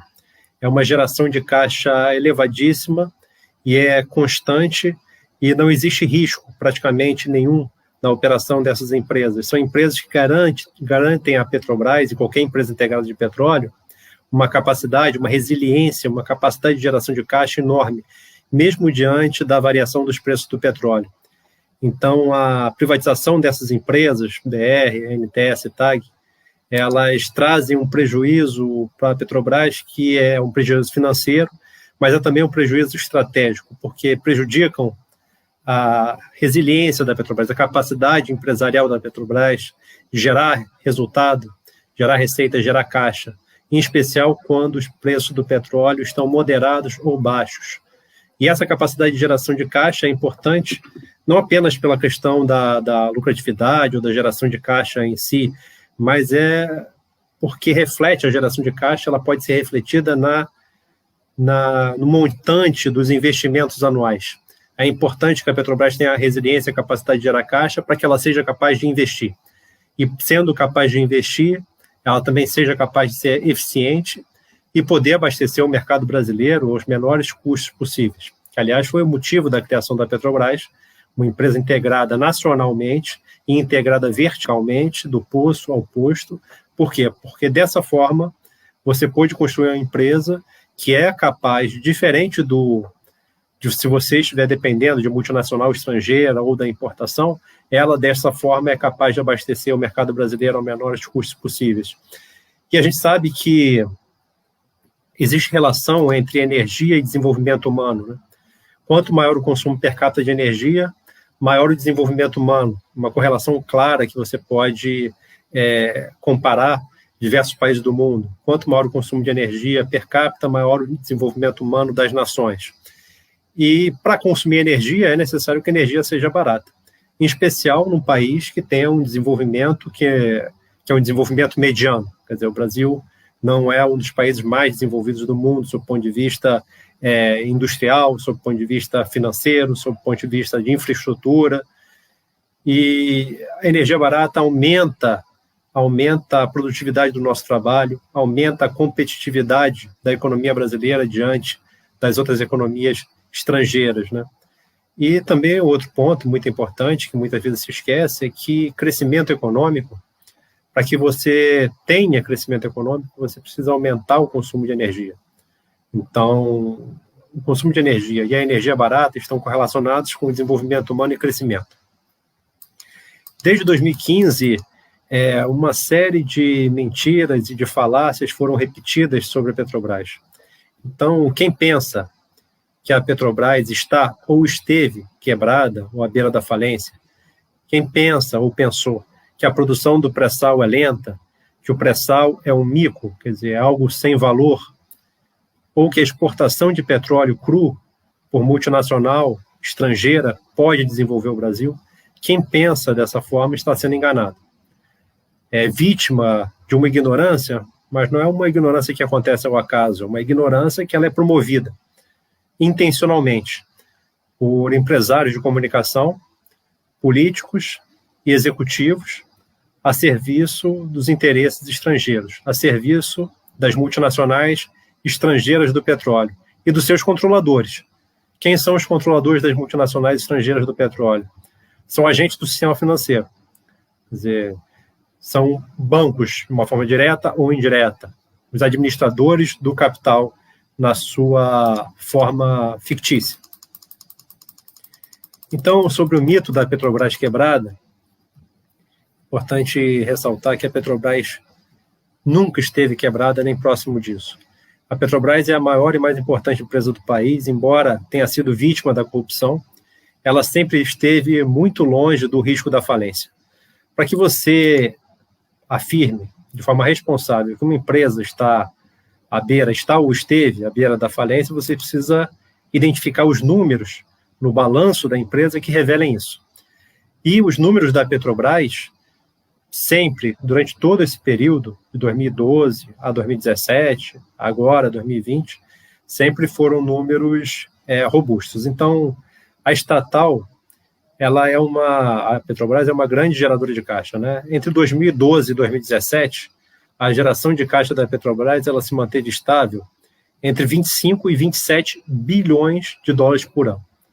Como uma empresa que tem uma geração de caixa estável de 25 a 27 bilhões de dólares por ano, mesmo durante todo esse período de crise, ela pode ser qualificada como uma empresa falimentar à beira da falência, que dependa dos recursos públicos, por exemplo. Isso não existe. Também nesse período em que ela foi qualificada como quebrada, ou quase quebrada, ela também manteve enormes reservas em caixa. Então, além da capacidade de geração de caixa, ainda manteve entre 13,5, 14 e 25 bilhões de dólares em caixa.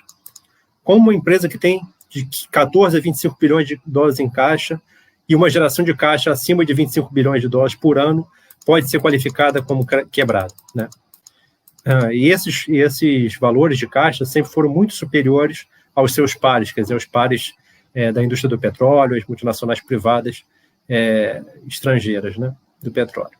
A capacidade de honrar os compromissos do endividamento da Petrobras no curto prazo também sempre foi evidenciado pelo índice de liquidez corrente. Esse índice mede o quanto a empresa tem em caixa frente às suas responsabilidades de gestão da dívida, pagamento de juros da dívida no curto e médio prazo. A Petrobras sempre teve um índice de liquidez corrente acima de 1,5. Isso significa dizer que para cada $1 ou real de dívida que a empresa tivesse que honrar no curto prazo, ela tinha em caixa, independente da geração de caixa, em caixa, nas suas reservas, recursos superiores a 1,5 para cada um de dívida. Então, a dívida da Petrobras, ela foi proporcional, e é proporcional, agora foi reduzida, mas sempre foi proporcional às reservas em desenvolvimento, em especial as reservas em desenvolvimento do pré-sal, né? Entre 2009 e 2014, a Petrobras investiu 250 bilhões de dólares em termos nominais. Se você corrigir isso para valores atuais, isso dá mais de 300 bilhões de dólares nesses 6 anos. Dá uma média anual da ordem de 50 bilhões de dólares de investimento. Então, o endividamento da Petrobras foi proporcional e baixo, se você compara ao investimento que foi feito. E esse investimento é um investimento que, como na indústria do petróleo, como é sempre assim, no desenvolvimento de reservas de petróleo, ele é um investimento de longa maturação. Os resultados desses investimentos no desenvolvimento de reservas de petróleo, eles aparecem 8, 10 anos depois, de forma significativa. Então, é natural que as empresas tenham que rolar suas dívidas, administrar suas dívidas, no período de amadurecimento dos seus investimentos, como o desenvolvimento de reservas do pré-sal, né, petróleo. Outro ponto que eu queria colocar, muito repetido sempre, o prejuízo, né? A Petrobras estaria quebrada, o mito da Petrobras quebrada, por conta, entre outros fatores, do prejuízo causado à empresa, entre aspas, por conta dos subsídios, também, entre aspas, ao consumidor entre 11 e 14. Então, entre 2011 e 2014, a Petrobras praticou preços mais baixos no mercado interno em relação àqueles do mercado internacional. E esses preços mais baixos teriam lesado a Petrobras e levado a Petrobras à necessidade de se endividar e ao mito da Petrobras quebrada. Isso também não é verdade, isso é uma falácia, é uma mentira. Os preços praticados entre 2011 e 2014 certamente foram mais baixos do que os internacionais, mas a Petrobras ainda assim foi muito lucrativa, né? Apesar desses preços mais baixos. Aliás, é uma das funções da Petrobras, aliás, como uma função de qualquer empresa estatal do petróleo, é abastecer o mercado dos seus países aos menores preços possíveis, porque isso é uma condição de vantagem para a economia nacional. Então, historicamente, esse sempre foi um dos objetivos da Petrobras. Apenas recentemente, desde outubro de 2016, que a Petrobras abandonou essa política de preços, de amortização em relação aos preços internacionais do petróleo e passou a adotar o preço paritário de importação. Passou a praticar nos seus preços o equivalente àqueles que seriam praticados caso todo o volume de derivados consumido no país tivesse que ser importado. Ou seja, é como se a Petrobras não existisse, como se a gente não tivesse petróleo no país, como se não tivesse capacidade de refiná-lo e tivesse a necessidade de importar e pagar pela importação dos derivados. Isso é uma política de preços recente e que está em desalinho, em desacordo, em contradição com os objetivos típicos de uma empresa estatal do petróleo, que são vinculados ao desenvolvimento nacional e ao abastecimento aos menores custos possíveis, né? Então, nesse período de 11 a 14, os preços do petróleo estavam acima de $100 o barril, e as atividades do refino, quer dizer, os preços mais baixos em termos de comparação com o mercado internacional do refino, da diretoria de abastecimento da Petrobras, foram compensados por ótimos resultados das atividades de exploração e produção.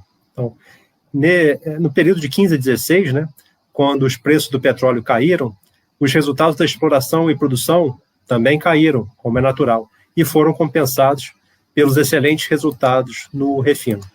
Então, uma empresa integrada de petróleo funciona assim. Tem diversos setores integrados em que um compensa o outro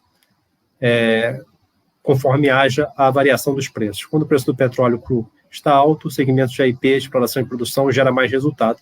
E quando estão relativamente baixos ou moderados, vem o setor de refino, o setor de distribuição, a petroquímica, gerando grandes resultados significativos e que compensam, e com uma forma integrada, né, a empresa acaba gerando o resultado necessário para seguir a sua atividade industrial, né? O fato, então, é que o preço de venda dos derivados ele sempre foi acima dos custos de produção. Então, o preço médio vendido dos derivados no Brasil sempre foi acima dos custos de produção da Petrobras. Então, a Petrobras não teve prejuízo, né? Entre 2011, né, e 2014, assim como em todo o período entre 2008 e 2017, a Petrobras sempre teve lucros operacionais elevadíssimos. O lucro operacional bruto da Petrobras, ele variou de 70 a 90, 100 bilhões de reais por ano entre 2008 e 2017. Então, mesmo nesse período em que os preços foram mais baixos ao consumidor, não houve prejuízo significativo, nem nenhum tipo de ameaça à atividade industrial da Petrobras, né? Outra falácia que se repete para se apontar o endividamento e a dificuldade financeira da Petrobras seriam os maus investimentos, aqui maus investimentos entre aspas, e a corrupção. A corrupção e os maus investimentos teriam gerado uma dívida que seria uma dívida impagável e como a única solução seria a privatização dos ativos. Isso não se sustenta nos números. Nós mostramos com os números que, fazendo estimativas conservadoras do que foram tais maus investimentos e os resultados da corrupção, a gente mostrou que sobre a dívida, maior dívida da história da Petrobras, esses dois aspectos, né, estimados de uma forma conservadoramente altos, corresponderam apenas entre 3,5% e 4,5% do endividamento mais alto que a Petrobras já teve na sua história recente. Ou seja, não foi por causa de corrupção, nem foi por causa de algum investimento que possa ser questionado. Isso também é preciso avaliar caso a caso. Mas o fato concreto está registrado nos documentos da EPET. Mostramos que os maus investimentos e a corrupção foram superestimados de uma forma proposital para criar uma imagem de insolvência da Petrobras e de dificuldade e que justificasse a retirada da Petrobras da liderança do pré-sal, quer dizer, a retirada da operação única da Petrobras, a retirada da preferência da Petrobras no acesso às reservas do pré-sal e a alienação dos ativos que são altamente rentáveis e estratégicos, a começar pela BR Distribuidora e as malhas de gasodutos, e a própria alienação de direitos que a Petrobras tem sobre as reservas que ela desenvolve, né? Então, esse mito da Petrobras quebrada, ele foi alimentado pela lenda desse endividamento ameaçador, e esse endividamento, segundo essa tese falaciosa, teria sido motivado pela corrupção e por maus investimentos. Agora, então, antes de se iniciar o ciclo de privatizações, em 2015, diga-se, o maior plano de privatização da história da Petrobras foi lançado por Aldemir Bendini, ainda em 2015, no derradeiro ano ali do governo Dilma Rousseff. Então, nós mostramos e reiteramos que isso é um argumento falacioso que objetiva, única e exclusivamente, justificar perante a opinião pública a privatização dos ativos da Petrobras. Então, como eu disse, os efeitos da corrupção corresponderam no máximo a 3,6% do endividamento da Petrobras em 2015, e os ditos maus investimentos, que na verdade foram dado baixa neles através dos mecanismos de impairment, também muito duvidosos, mas eles no máximo corresponderiam a 4,5% do endividamento. Então, foi uma falácia, foi uma mentira que foi repetida muitas vezes e as pessoas foram levadas a acreditar nessa construção da ignorância sobre a Petrobras, né? Então, outro ponto é que, diante desse mito da Petrobras quebrada, diante da propaganda sobre a corrupção, os maus investimentos, diante da alegada prejuízo à Petrobras pelos subsídios ao consumidor entre 11 e 14, né, começou a se defender que a Petrobras não teria capacidade de investir e de exercer o seu direito de operação única no pré-sal, né? E essa operação única do pré-sal é muito mais importante do que o próprio nome pode dar a entender. A operação única no pré-sal é uma forma que se tem de garantir que a maior parte da renda petrolífera fique no país, através de políticas de investimento. O operador de uma exploração, desenvolvimento de uma reserva de petróleo, ele define qual tecnologia vai usar, define a velocidade, a taxa em que vai explorar e produzir esse petróleo, define se vai haver ou não conteúdo local, se vai haver contratação no país de fornecedores de bens e serviços. Então, como os investimentos são multibilionários nesse segmento, essa é a única maneira de você garantir que a renda petrolífera fique no país. Se você não tem políticas de incentivo ao desenvolvimento do país, o incentivo ao desenvolvimento tecnológico, o desenvolvimento das nossas empresas de engenharia, as empresas da indústria de base do país, os fornecedores dos mais diversos bens e serviços, a nossa universidade também desenvolvendo tecnologia aplicada aos nossos desafios, né, que são únicos. Essa é a forma que você tem de garantir que a renda petrolífera fique no país. Então, a operação única era justamente isso. É uma forma de você permitir, de você possibilitar que, através do investimento no país, a renda petrolífera pudesse se distribuir em amplos segmentos da nossa sociedade, porque a indústria do petróleo ela é intensiva em capital. E essa intensidade em capital, muitas vezes, dificulta um aumento na contratação, por exemplo, um aumento no número de empregos diretos. Mas os empregos indiretos, quer dizer, que estão associados aos investimentos, esses sim podem ser impulsionados de uma forma mais, assim, inteligente. Você pode usar um recurso natural que não é renovável, né, que é a questão do petróleo, utilizar o desenvolvimento dessas reservas para fixar, quer dizer, para manter esses recursos no país, quer dizer, o investimento no país, né?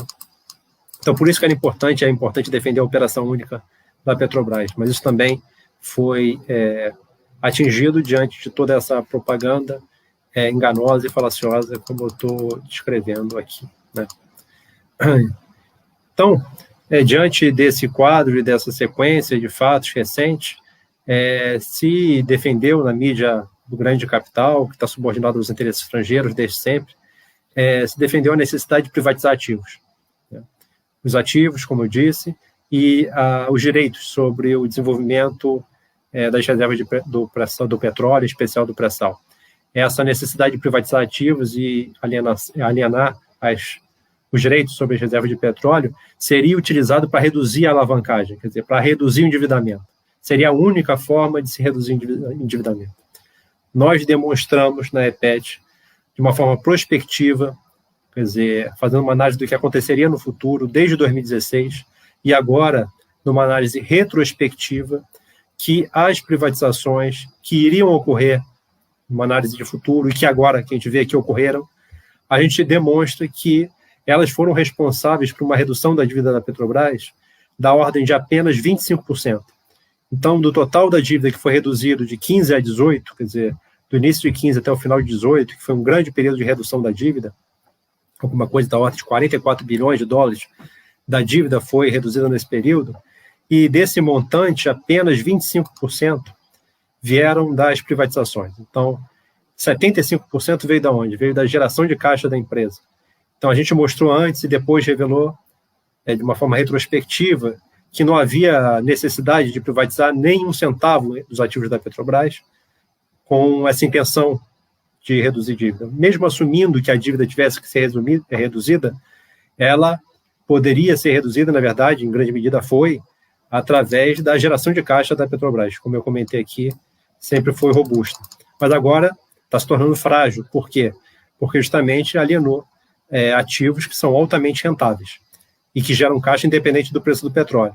Então, agora, para poder arcar com compromissos de pagamentos de dividendos, projeção de pagamentos de dividendos futuros, o que se objetiva é privatizar ainda mais 30, 35 bilhões de dólares nos próximos 5 anos. Já estou chegando ao fim da minha... Terminou? Ah, não. Acabou? Tem mais um minuto só. Quer fechar? Vou fechar então. Bom, o verdadeiro objetivo das últimas gestões da Petrobras, desde 2015, é a privatização, por parte dos ativos que são rentáveis e são estratégicos. A escolha do indicador de alavancagem, da meta, do prazo, eles são arbitrários, né? Na verdade, eles são consequência da meta de privatização e não ao contrário. Também existe uma retórica que também não se sustenta, que é da administração, da gestão dos ativos, de forma a priorizar ativos mais rentáveis. Mas isso também não se justifica, porque se um ativo é mais ou menos rentável, isso depende do preço do petróleo. Então, o que se está alienando são ativos que garantem a sustentação da empresa quando os preços estão moderados ou baixos. Então, basicamente é isso, que é um histórico rápido aí do que tem acontecido desde 2015 até agora. Agradeço a oportunidade. Agradecer ao Felipe, que em apenas 20 minutos traçou um resumo muito resumido da tragédia que tentam abater sobre a Petrobras, né? Lembrando que cada vez que eu escuto dizer que a Petrobras está quebrada, eu me lembro daqueles clubes de futebol que todo ano, ou de mês em mês, a diretoria diz que o clube está quebrado e a cada eleição aparecem 3, 4 candidatos querendo dirigir um clube quebrado. E em 2016, quando já havia esse discurso da Petrobras quebrada, o Banco de Desenvolvimento da China fez um empréstimo a uma empresa supostamente quebrada de 10 anos, vencimento de 10 anos de 10 bilhões de dólares. O que pode transformar a Petrobras e o Brasil na nova Nigéria é, sim, a nova política de desintegração da empresa. Isso já começa a ser falado, inclusive, em termos de geopolítica. Lembrando que a Nigéria era um dos países africanos que integravam a OPEP e que, por transferir o seu controle para fundos financeiros estrangeiros, priorizar a exportação de petróleo cru, na base de considerar que o petróleo, em vez de ser uma riqueza estratégica, é mera commodity, como feijão, arroz, ela deixou de ser exportadora e autossuficiente para passar a importar petróleo. Então, esse é o risco que hoje ameaça o Brasil. E isso me deixa uma curiosidade, eu gostaria muito de ouvir o então deputado Bolsonaro, que durante 30 anos esteve na Câmara de Deputados, quando o então presidente Fernando Henrique decidiu privatizar a Vale do Rio Doce, o deputado Bolsonaro defendeu o fuzilamento do então presidente da República. Ele disse que aquela era uma atitude para chamar a atenção do país para um crime de lesa-pátria que se perpetuava no governo do Fernando Henrique. Fiquei muito curioso de saber o que o deputado Bolsonaro, que tipo de punição ele defenderia para o presidente Bolsonaro, que está promovendo processos de integração da maior empresa brasileira. Gostaria muito de ouvir um dia o deputado Bolsonaro dizer qual a pena que ele defenderia em relação ao presidente Bolsonaro. Bom, estamos chegando aí ao fim do nosso debate. Queria agradecer mais uma vez a todo mundo, ao José Menezes, ao Felipe Coutinho, à Sara, ao Alejandro, e claro, a Maria Lúcia e ao Ramiro, debatedores obedientes ao tempo, né, que me privaram aqui de fazer o papel do antipático, de cortar a distribuição, de compartilhar de conhecimento para o público. E eu queria também agradecer àqueles que acompanharam nossa live até agora, a todos os palestrantes. Esse painel cumpriu amplamente o seu papel de trazer novos conhecimentos ao público, lembrando sempre que o nosso papel aqui é de provocador, né? O painel não encerra em si o conhecimento do público, ele faz provocações ao público, principalmente aquelas provocações que vão ao encontro do senso comum, que se chocam, que vão de encontro ao senso comum, que se chocam com o que o senso comum pensa e que também não consegue ver em outros lugares. Agradecer também aos internautas e pedir mais uma vez a todos aqueles que assistiram ao programa, que gostaram, que curtam o nosso canal, que curtam o canal de todas as entidades aqui presentes, e que aqueles que se inscreveram no Congresso, somente eles poderão receber o certificado de participação e terão acesso às traduções dos textos enviados pelos palestrantes. Então, queria me despedir aqui dos panelistas, do público, com a expectativa que a maior riqueza de um povo é a sua capacidade de pensar e se indignar, e que isso deve ter uma concretude. Até logo a todos, e até logo também aos nossos internautas aí. Tchau. Eu queria aproveitar, antes de fechar, para agradecer o caro jornalista, professor Sérgio Souto, pela coordenação aqui. E não posso deixar de encerrar sem agradecer, porque eu deixei para agradecer no final, Sérgio. Agradecer a cada um aqui que aceitou participar desse painel. Não só o professor Sérgio Souto, que coordenou muito bem, gratidão, mas agradecer muito ao Alejandro, que mostrou aí a fraude, o caso emblemático que é o Plano Brady, que ressuscitou dívidas prescritas, o professor Menezes, que mostrou muito bem a transformação de dívidas, né, de passivos dos bancos que foram privatizados em dívida pública, né? Aqueles passivos eram passivos, em muitos casos desconhecidos, e em muitos casos, como lá em Alagoas, conhecidamente passivos do setor privado, que foram transformados em dívida pública. A brilhante palestra da doutora Sara, que mostrou o dano que pode alcançar trilhões, como ela falou, transformando ativos privados em poder de bancos sem limite, não é? Em dívida pública.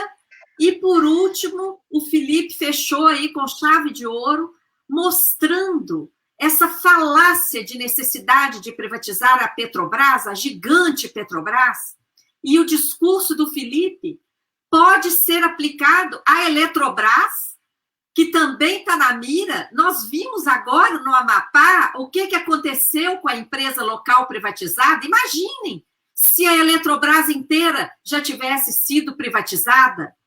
Então, finalizo aqui esse painel agradecendo a todos vocês pelas brilhantes falas. Eu estava acompanhando o chat, todos vocês receberam muitos elogios, nós tivemos centenas de pessoas acompanhando esse painel. Então, agradeço aqui em nome de toda a Auditoria Cidadã e passo para o professor Ramiro também fazer os seus agradecimentos finais e encerrar o painel. Muchas gracias, María Lucia. ¿Se escucha ahí? ¿Está escuchando bien? Escutamos bem, Ramiro. Bem? Pode falar. Sim? Sim. Obrigado. No, para cerrar, digo, breves reflexiones, agradecer a todos los palestrantes que nos han ilustrado sobre estos temas tan importantes, agradecerte a ti, Sergio, por la brillante forma en que llevaste a cabo esto. Lo que nos decía Alejandro Olmos, el Plan Brady, que se aplicó a 39 países, o sea que fue un esquema criminal que se aplicó a 39 países simultáneamente. Entonces no es una estrategia aislada, como bien explicó, y también lo que decía José Meneses, en tanto y en cuanto la conversión de la deuda privada en deuda pública, en deuda externa y en deuda pública, hay un caso paradigmático que es el caso de Islandia. Islandia, con 365.000 habitantes, el 10% de la población de Alagoas, llevó adelante una defensa de su soberanía y mediante 2 referéndums ratificó que no debía pagar esos esquemas criminosos de los banqueros. En conclusión, en el 2013, un tribunal arbitral de Luxemburgo dictaminó que Islandia ejerció su legislación nacional y que hizo bien en no pagarle a los banqueros. 26 banqueros fueron a la cárcel en Islandia y realmente es un ejemplo que mediante 2 referéndums ratificaron la soberanía del pueblo de Islandia. Entonces estoy poniendo ejemplo de que sí se puede, de que sí se debe, y recordaba, cuando se hablaba de Petrobras, recordaba al ingeniero Siqueira en el año 2000, cuando en un teatro mostró los contratos de privatización de parte de la Petrobras. O sea, hace 20 años que están queriendo privatizar la Petrobras porque es una empresa rentable. Entonces, Sergio, que a ti te gusta hablar de fútbol, como a mí, como a Meneses, realmente es hora de virar el yogo y tenemos que formar un gran equipo. Así que podemos colocar el VAR, que ahora está tan de moda, y mirar si realmente esos acreedores son acreedores o si realmente esos acreedores nos deben a nosotros. Muchas gracias.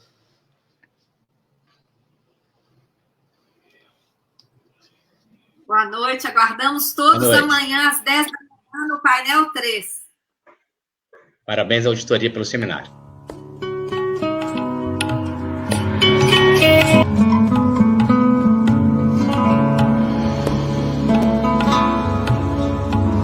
Bota a mão na consciência,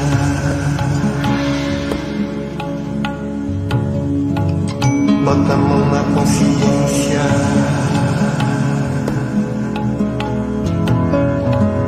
bota a mão na consciência,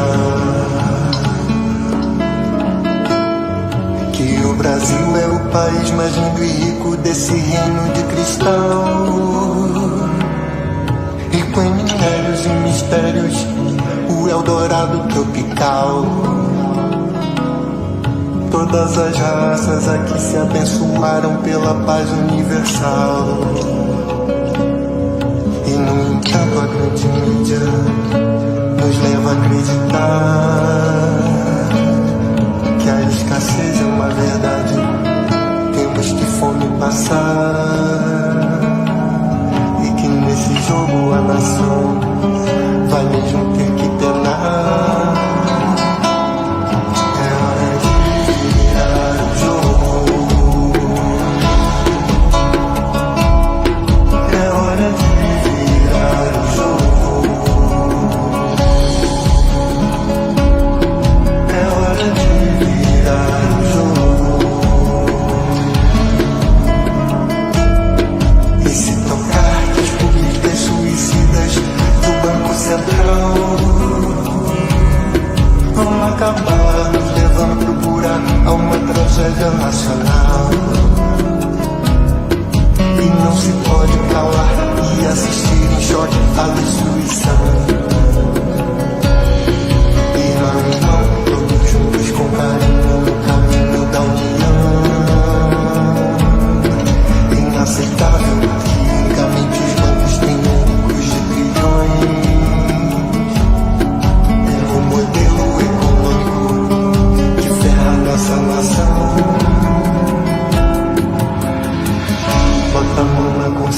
consciência.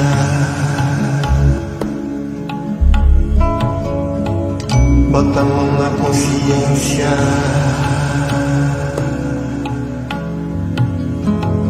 Bota a mão na consciência.